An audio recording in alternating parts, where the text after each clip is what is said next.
Family, welcome back. Today, I would love to introduce you to a woman that I have been speaking about in my introduction. I have been introducing her to you over the past couple of weeks, and this wonderful thought process that she's going to share with us today. She's my sister. She is a tremendous source of strength, and she's someone that my heart loves very dearly. I'd love for you to meet Reverend Carolyn C. Blair. And I want to say first and foremost, thank you for thinking of me and inviting me to this great opportunity, this wonderful conversation, and you are just absolutely awesome. Thank you so much. Coming from you, that's a big deal. Thank you. So I'm gonna jump right in. You and I were having a conversation over the past couple of weeks about the mental health, especially during the pandemic, but also another concept that I had heard a couple of years ago, and you're going to expand on.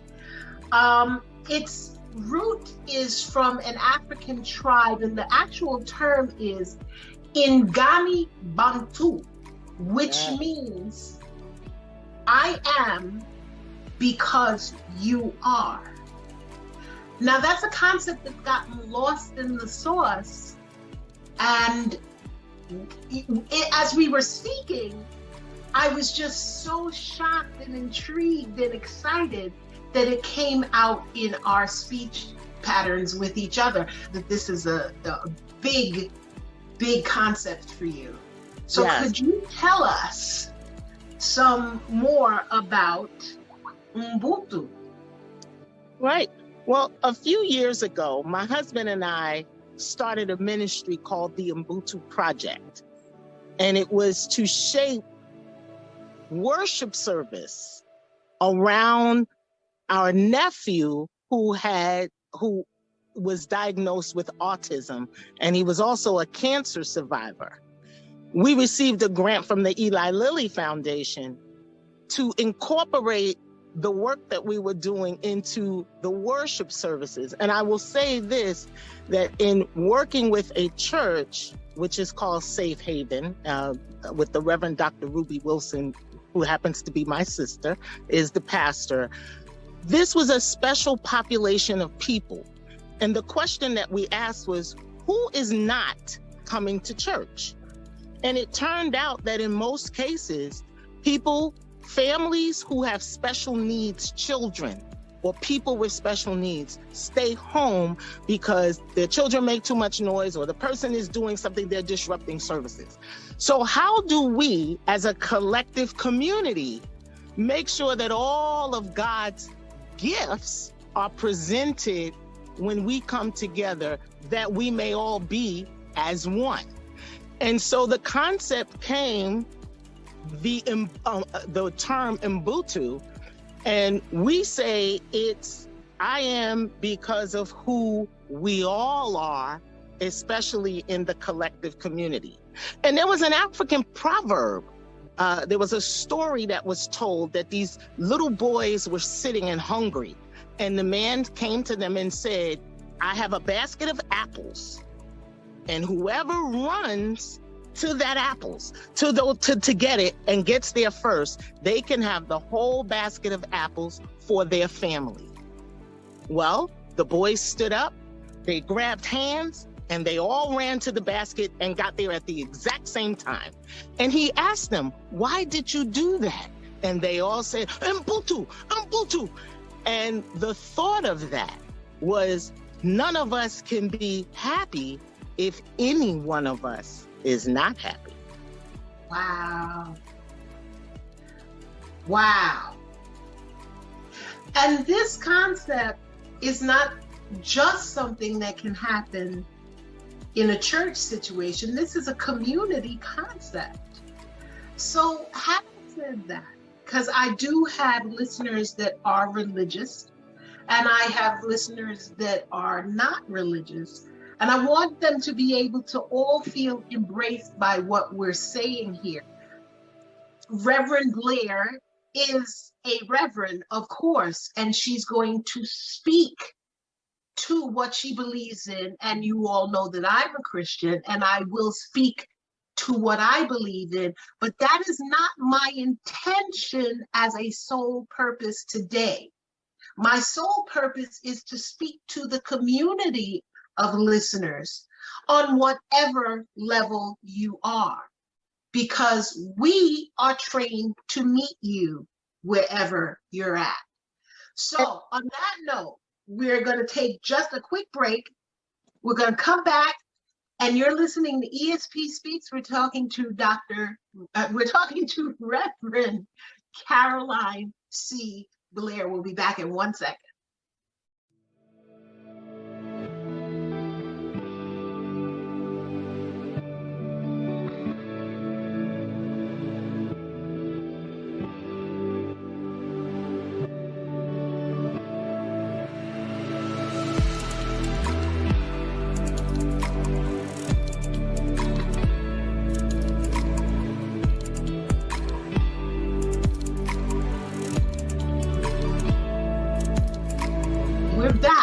And we're here with Reverend Carolyn C. Blair. Right before the commercial, we were speaking about the collective. So, you know what? Let's jump back in with that, Reverend. You know, I believe in the collective body. And what that means is that each one of us as humans need each other.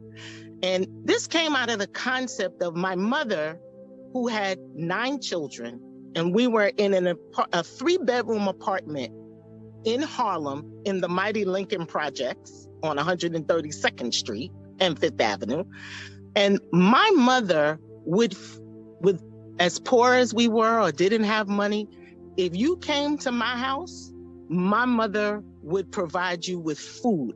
And I would walk into the house, and she would be talking to the heroin addicts. She talked to anybody because she cared. And this is the aspect in which I believe we have gotten away from, that is a part of the collective community. I am because of who we all are. So if I turn my head from you, that really means that I'm neglecting that phrase that says, love your neighbor as yourself.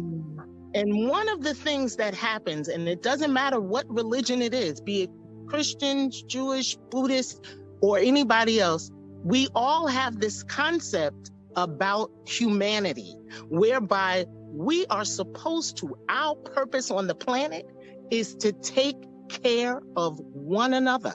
We're supposed to identify with the hurt of each other. And because we don't do it, this is one of the reasons I believe that we suffer. And as we move into this conversation about mental health, I just want to be able to say that in order for us to even begin to think about that concept, we have to go back to the collective, which is why I say, let's get back to the collective. Our charge is to take care of the least, the last, and the lost. And that concept happens across humanity. We should not be fighting to squash people who have less than us, or squash people who come from a different location, or who look differently than us. If we all lived by the concept, love your neighbor as yourself, it wouldn't matter what religion they are, what gender they choose, whether or not we all have sex the same way, whether we're fat, tall, skinny, or short. If we came from that concept and truly believe that we have a purpose to identify with each other, we would be able to take care of each other. However, we all know as we look down the street, and I go back to my mother once again, who was feeding people who needed to be fed, be it physically, emotionally, or spiritually. We pass by people who haven't eaten for days. We pass by people who are homeless. They don't have a place to stay, but yet we are the richest country in the world. But if we think about it for one moment, during this pandemic especially, last year in the height of the pandemic, there were 6 billionaires that amassed more than $600 billion. And I'm told that they continue to amass wealth like that. Did they, for once, stop and say, let me take 10%, 1%, and make sure that the children across America have the technology that they need so that they could effectively do remote learning and be at home? Did they give money to those who are now being evicted from their homes because people couldn't work? Did they even think about the fact that healthcare is so expensive that they would put something towards those who may not have healthcare? It is our responsibility as the collective community to be able to support one another and to demonstrate that love that we have for each other. This is such a monumental task, but yet it is a simple task. It's a simple task because if we only cared about each other enough, I tell you this, it would not matter any of those things I listed out. It wouldn't matter because we would take the action to do something to show that love to someone else. The work two of your billionaires flew to the moon instead of helping people. Come on now. There was one thing that you said in the beginning, and actually there were several things, but you were just in such a beautiful flow, I didn't want to interrupt, and I was absorbed by the words. But there is a concept that you stated in the beginning that specifically I'd like to ask with regard to the Black community. There is a training that is somewhat fixed in our DNA as a pushback to being community, and that's why our community in particular is suffering, because we've been socially split. We've been the experiment over the past 400 years of being split apart. So is it really as easy as your words seem to say for us to come back as Black people, to come back into this unified process that you're speaking about? After all of this mistraining that we've had over the past 400 years here in this country?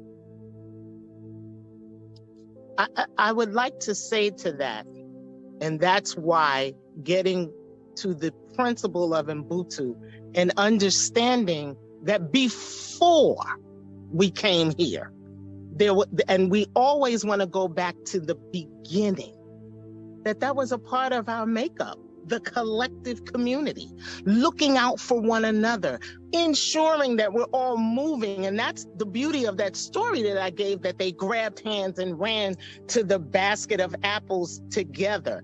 That is a part of our story, our history. And if we could only get back to the collective, let's get back to that collective, we would see that Black people as a whole would turn this world upside down. The truth is, our ancestors paved the way. They did it.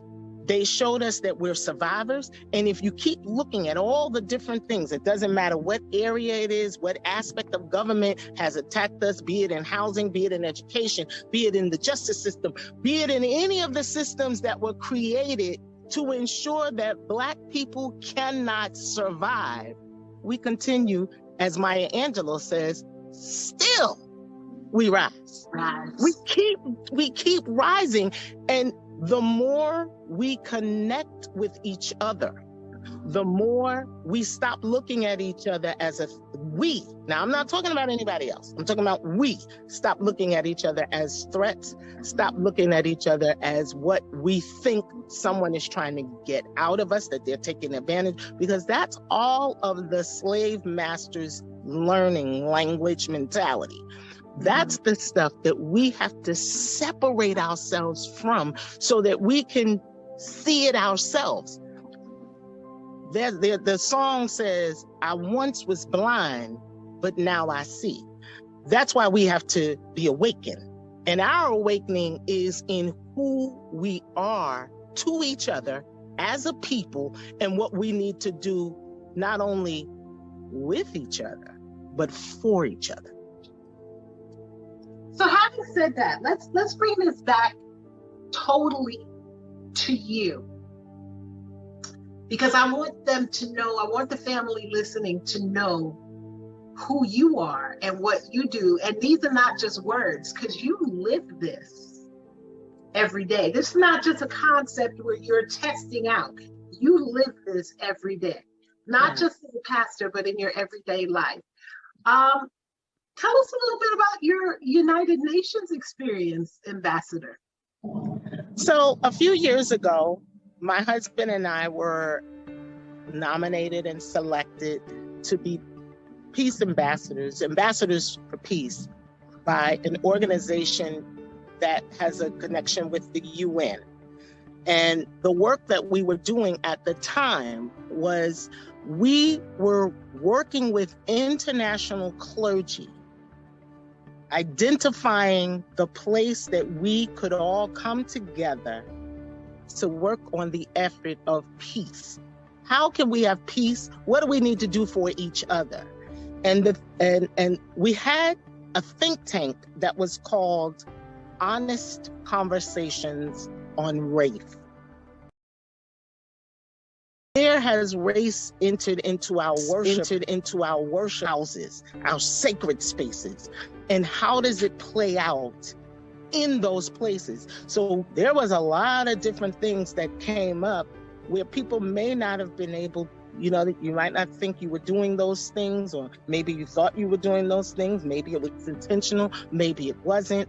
But to be able to see that there is one place that we could all agree to focus on, and that is, if I simply love you as my neighbor, then I would do those things by which would make sense. My policies. So if I'm in a room and they're discussing policies, I would not be in favor of policies that would neglect a population. I would not be I would not create policies that would ensure that people were impoverished, or that they're going to jail for minor things while other people who have means or money would be able to move forward. So this was the place in our work with those who were with us in the UN that we could come together and begin to formulate strategies to promote world peace, to stop world hunger, to improve our nation in ways. And when I say our nation, I don't just mean America, I mean our nations, because we were all carrying things back to our collective communities to do those things that would absolutely allow us to be who God called us to be. Embracing the concept that you're speaking about, after being through a pandemic where we were forced into separation because of this virus,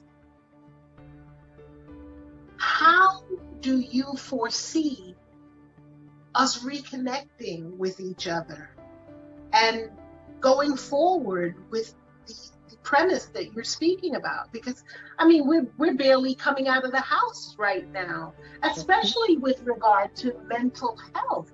A lot of us were forced to confront ourselves while we were locked in our homes and didn't like who we were seeing. And then there were a lot of people who needed social services who could not get out to get social services, mental services, while we were in the pandemic situation. So obviously the pandemic has caused a huge shift in how we're dealing, or how we are to deal with this concept that you're speaking about.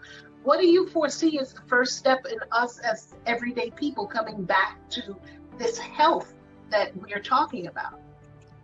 I think that is such a great place for people to have dialogue. If you think about what happened at the very beginning of the pandemic, and I'll use my husband as the pastor of the Congregational Church of North New York, which is a small congregation. They're an older population. And one of the things that we recognized, we had 3 deaths in one family in less than 30 days. And because of COVID. And because of that, we shut the church down and went on Zoom. Now, the purposes of us going on to Zoom was so that we could stay connected and still have service so that people wouldn't get lost. But in doing so, the UBUNTU Project, which is our ministry outside of this church, came up with a concept we call the Tuesday Wellness Check-In.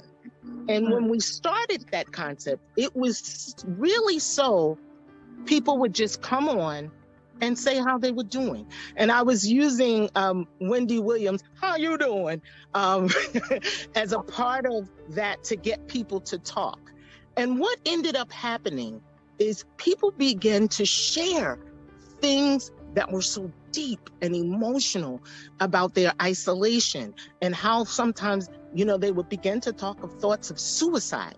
And what we saw happening was that not only were the members of the church coming in, we had people coming in from Wisconsin, from North Carolina, from South Carolina, from California, from Pakistan, they started coming in, and it doesn't matter when they enter. So they can enter in on the Tuesday and be a part of the conversation. And every week it's different. Sometimes it's the conversation, sometimes we play games, sometimes we give them some information, but this is all in an effort to connect with them, to let them know you are never alone. And people who had no connection to any of us called in and asked, could they just talk to us? And we started doing that. So you asked this question, well, how can we now look at each other? Sometimes it's a very simple thing of asking someone, well, how are you? Talk to me. Let me hear, and just listen, not listening to respond, not listening to give a suggestion, not listening to find the solution, but simply listening so that the person can be heard. So we call it a space, providing a space whereby you can, if you're sad, you can express yourself. If you're happy, you can express yourself. If you have a challenge, you can express yourself. So really connecting with people on the level of understanding. And here's my understanding of the pandemic. And you and I, sis, have had this conversation previously about whether or not the pandemic is having an impact on our mental health. All of us have been impacted by loss, whether it was the loss of family or friends. My husband and I stopped counting when that number reached 100. I stopped counting the number of people, not that I heard of. I'm talking about the people that I knew, personally knew. I stopped counting at 100, recognizing that it was having a toll on me. And I just believe that we each need to not only reflect on our own mental health status, but we have to check on the mental health status of others. And one of the things that I do, because I am a talker and because I am always emotional, I learned this past year to just pause. You know, sometimes you hear things and people are saying things and they're mad and they're aggravated, and they may be coming at you when they're actually not coming at you at all. Has It's nothing to something do else. with you. Yeah. It's Yeah. something else going on in these lives. And that's one of the reasons I know you and I talked about this is why Black people stay mad hashtag.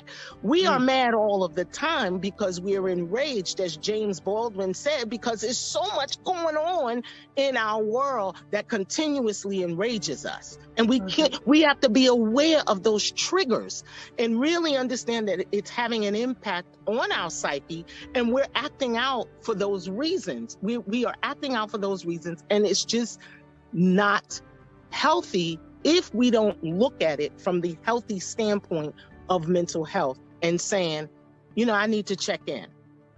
I need to be able to say, this is hurting me.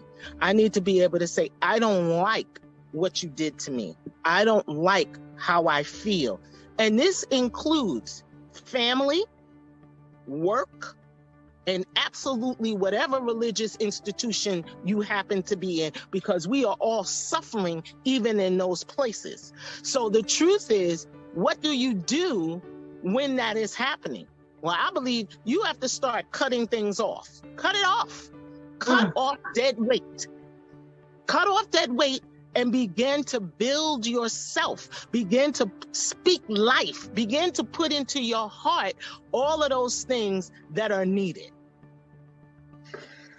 Ooh, Reverend, that's huge. First of all, I can't even begin we don't have enough time in this show for me to break down all of the elements, but I did kind of jot down some notes on 3 things that I really need to ask you. One is because you're really talking about a form of therapy. In all of this communal conversation that we're having, it's a form of therapy.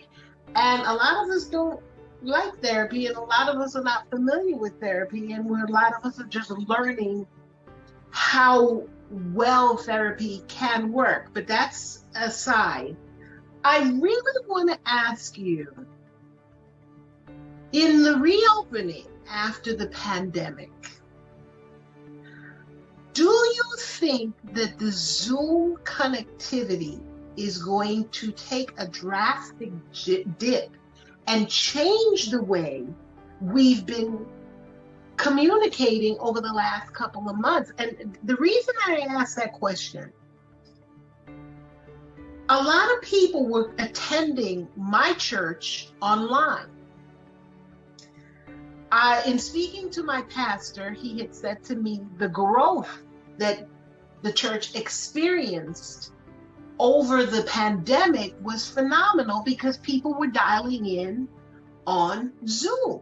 But now that we're all coming back, do you think that we're going to have drastic dips in the way we communicate, in the way we're joining in these groups that you're talking about, where you can come in and express yourself? What do we do if that declines? How do we keep it going? Can we create it as a more purposeful thing and keep it? I don't know. You tell me. I'm looking to you for your assessment of the situation. This is a great place right here, because I've been involved in restructuring what church ministries are going to look like after the pandemic. And I can tell you, we are not all coming back. We have churches, I'm in the United Church of Christ Metro Association, and we have churches that have shut down based on the fact that they could not move into that technological place that needed to happen. And there are churches currently struggling to figure out what we need to do next. But I will tell you this, the senior population, many of them are not going to come back. The millennials and Generation Z and X, we can forget about them. They're not coming. They're done. Why? Because we found, first of all, we got to look at the fact that they weren't coming before the pandemic. And now that we've given them a way to worship during the pandemic, we can't lose that. I love the way Bishop Anthony White says it when he says, we can't go back. We can't stay here. We've got to move forward. It is vital to understand that moving forward means you have to figure out how to not lose what you had, but to connect the new to what you gained. I definitely, my husband's church is in the Bronx. I definitely don't want to lose the people who were coming to the church to come to the building. However, we've now incorporated people from all over who will never ever step foot into that building in the Bronx, but chose to be a part of the ministry. So we can't lose them. So what we as leaders are gonna have to do is figure out a lot of different ways to reach those across the water, reach those in other states, not only the people that we have, because, and the truth about this with the pandemic is it's shown us, it really doesn't matter how big your congregation is or your community is, it really matters that you connect with them, that you are personal with them. So we have to reach people and continuously check. If someone doesn't have food, how can we get, what resources do we have to get them food? If their medicine is so expensive that they can't afford it, well, wait a minute, what do we have that we can do that would allow them to be able to receive their medication? If they don't have transportation to get to a job, how do we help them get to their job? Why aren't we thinking in terms of our resources? Pooling, this is that collective piece, pooling our resources together so that we can do more. Sometimes we have to say to different churches, hey, hold up. I know what you're trying to do, but I'm trying to do the same thing.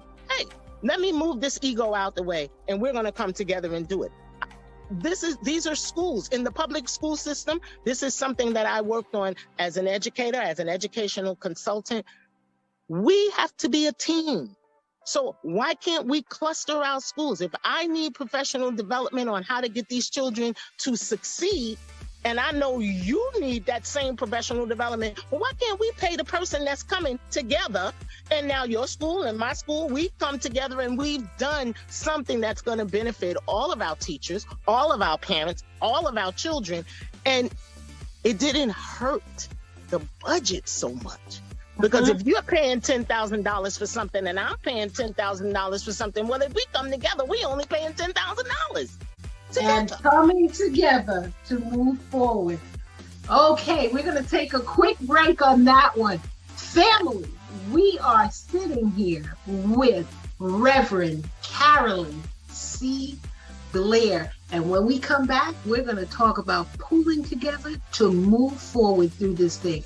Don't go anywhere. We'll be back in 2 seconds on ESP Speaks.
We're here with Reverend Carolyn C. Blair, and I am having a great time. I don't know about you, but I am just absorbing all of this amazing information. And when we left, we were talking about the collective and pooling our resources and the thought process that we were involved in. But now we're going to take all of that information, we're going to move forward, because it's one thing to talk about the thought of doing it, but the next thing is to actually be doing it. And she's doing it. So I'm going to shut up now and sit back and let our sister come back and do what she does. Pastor, it's all yours. All right. So because I left off talking about schools, and education is a passion for me, and I will say to you, as a part of the collective community, whether you have a child in a school or not, but there's a school in your community, you can donate 1 hour a week to support that school. You can gift that school something that it needs, whether it's paper, pencils, or different types of supplies. You can also volunteer to mentor a child and just be a reader. You will be surprised how much that part of joining in an effort to help somebody would absolutely change what we do. Our job today is to be here for one another, to take care of each other, to love one another, and to be understanding to one another. And I believe that during this isolation, this time that we've had to reflect on each other, if you are still treating people the same way you treated them in 2019, and you have not changed what you are doing in terms of what we've all been through, then you have to reflect on that for yourself. Something is not right within you, because what this pandemic should have done for all of us is to say, wait a minute, I need you. You need me. We're all a part of this family, okay? Stand with me and agree with me today. I'm not gonna harm you. You're not gonna harm me with just them words out of my mouth. But I'm gonna say to you, I need you to survive. I love you. I wanna be with you. And I want us to move forward using the new technologies that we have. We have absolutely no excuse on how we communicate with each other. Why? Because you still have snail mail. You still have a phone. You still have email. And now we can get online. We have Zoom, Facebook Meet, Teams, Microsoft Teams. There's so many different ways for us to have conversations, to see each other. And this is a thing that I deem as important. I need to lay my eyes on you to make sure you're not lying to me when I can't see you isolated in that room. I just told my cousin, she's about 89 years old. And all she keeps saying to me is, you got to come fly where I am. You got to come over where I am. And I tell her, get your children and let them get you on Zoom, because I need to lay my eyes on you. But what that does for people is it lets them know that we care. I want to know that you care about me. So I'm going to make sure that I tell you that not only do I care about you, but that I love you. My husband says something at church when he closes the service, and he tells everybody, turn your mute off. And I want every single person to say, I love you. I love you, because there's somebody that hasn't heard those words recently. And I learned that, I had done a reflection seminar, and I was allowing people to just do a hand massage, do hand massage in a small back rub. And that sense of touch, someone came to me and said, I didn't realize how hurt I've been because I don't have anybody touching me. Wow. That's what we have to do. Love one another. Ooh. Be collective. Let's get back to the collective and bring our community together. Sis, I never want to let you go, and I don't have to. But I do have to let our family go because we only got a limited time. You're going to come back, right? I most certainly will. Love you much and all that you do. Thank you so much for filling us up. And before you go, can you give us an email address as to where they can get in contact with you and the services? Because you guys have a church up in the Bronx and you do Zoom on Sunday mornings is your service, and do you do Bible service Sunday morning? We do a Tuesday wellness check-in, which is different than service. It's informal. We play games, sing, you love it. And then we have something on Wednesday. It's a prayer circle, the Deacons Connect prayer circle. So if you just want to have a few minutes of prayer, come on in and check in. That is the Congregational Church of North New York. The pastor is the Reverend Dr. Floyd R. Blair, but we call ourselves co-laborers in that work. We are also the pastors of the UBUNTU Project for Inclusive Worship, and we have our health and wellness ministry. So you can reach me at Reverend Carolyn C. Blair at yahoo.com or the UBUNTU Project at outlook.com. And I will answer you as soon as I see anything from you. Reverend, nobody uses Yahoo anymore. Except me.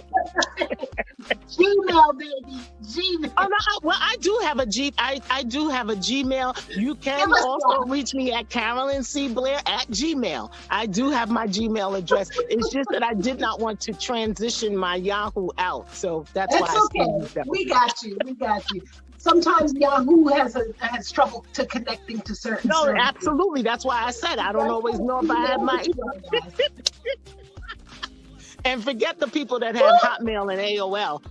Oh my goodness. Reverend, thank you so much. Once again, it has been an absolute joy and we look forward to seeing you again. Family, remember this. You're not ordinary. You're extraordinary. We'll see you guys next time on ESP Speaks. Have a great day.